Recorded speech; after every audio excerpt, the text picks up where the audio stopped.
Hi, my name is Hala Dosari, and thank you for your kind invitation to present my views on the situation of human rights defenders in Saudi Arabia. Over the last few years, the state managed to turn sharing peaceful critical opinions into criminal acts under a number of legislations, including the anti-terror law and the cybercrimes law, in addition to Royal Decree No. 14, which criminalizes religious opinions, criticizing of any religious opinions. Human rights defenders are treated as enemies of the state in the same manner as those accused of violent and terror-related crimes. The situation is grave, particularly when the work of human rights defenders involve lobbying the public or the international media for reforms related to civil or political rights.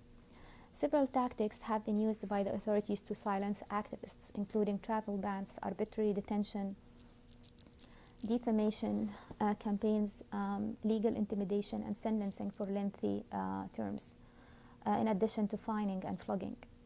The trials of the human rights defenders are carried in the specialized criminal courts in Riyadh, the same court that review cases of violent terrorists. The arrests and trials of human rights defenders are mandated by the Minister of Interior and the Crown Prince Mohammed bin Naif, who was honored by the U.S. Central Intelligence Agency CIA last February with the prestigious George Tenet Medal for his intelligence work in the fight against terrorism.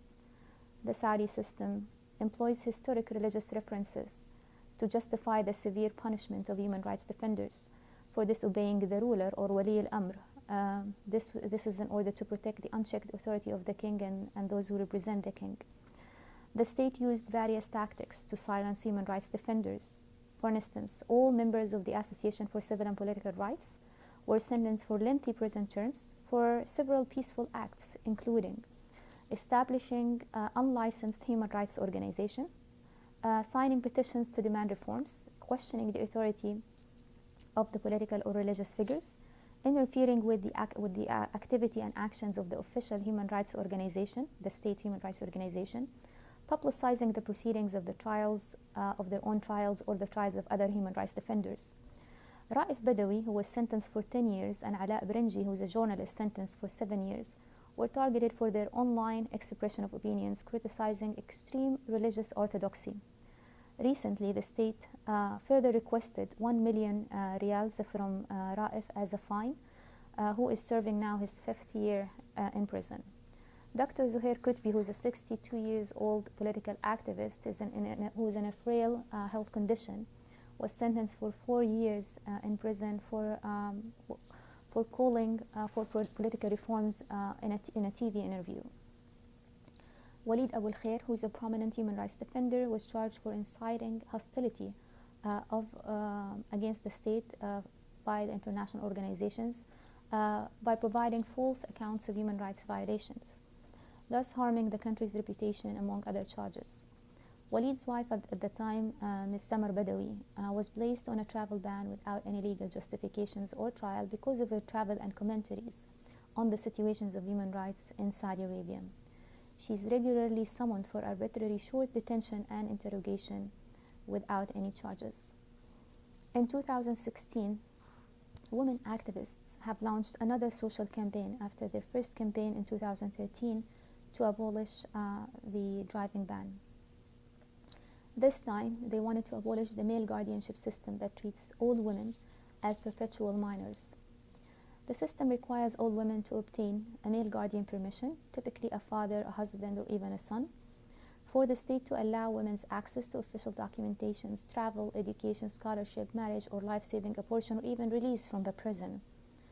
Even when the permission is not legally required, officials usually request it, and the state doesn't interfere to protect women from this.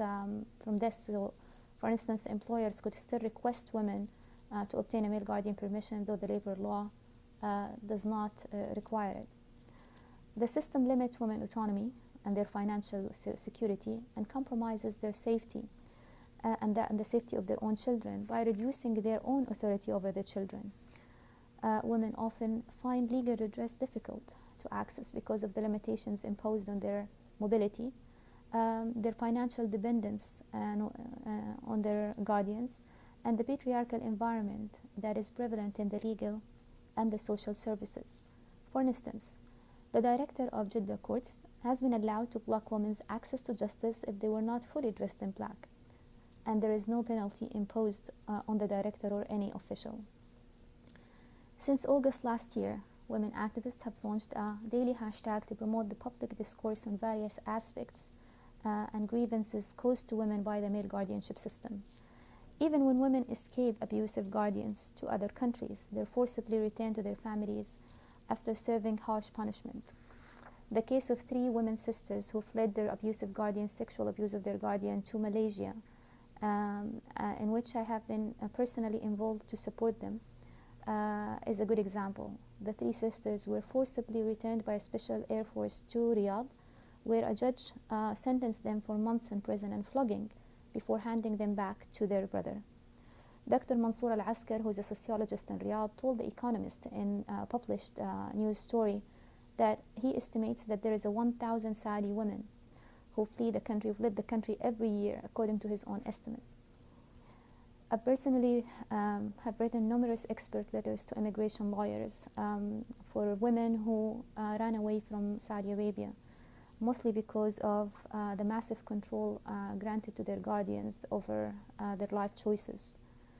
Mariam Al-Ataibi, who is a woman activist on the campaign, filed a lawsuit against her violent brother, and when she refused to withdraw it, her father filed a counter lawsuit against her for disobedience, and the police imprisoned her until she dropped the lawsuit against her brother.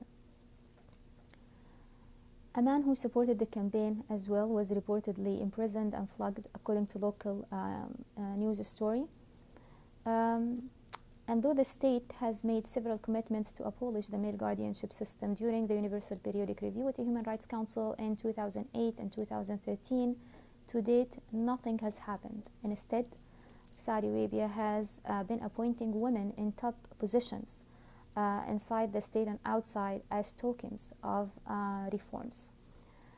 I just wanted to say that human rights defenders are people who strive for a world where their fellow men and women can be equal, free from fear, safe to reach their full potentials without oppression or restrictions. And this dream will never be realized while the world order compromises their struggle against the authoritarianism and those types of regimes for reasons related to security or temporary financial gain. Thank you, and have a great day.